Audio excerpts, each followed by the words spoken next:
ظاهرة حيرت العلماء في أستراليا، نعم.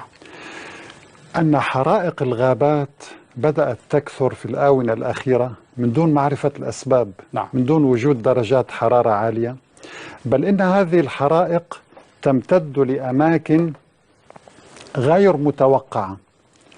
فقام العلماء بجامعة سيدني الأسترالية بدراسة غريبة من نوعها، نعم. واكتشفوا سرا، يعني الحقيقة لأول مرة يعرض هو في السنة الماضية 2018، سبحان الله. ولكن نبينا صلى الله عليه وسلم حذر منه قبل 14 قرنا. الله الله الله.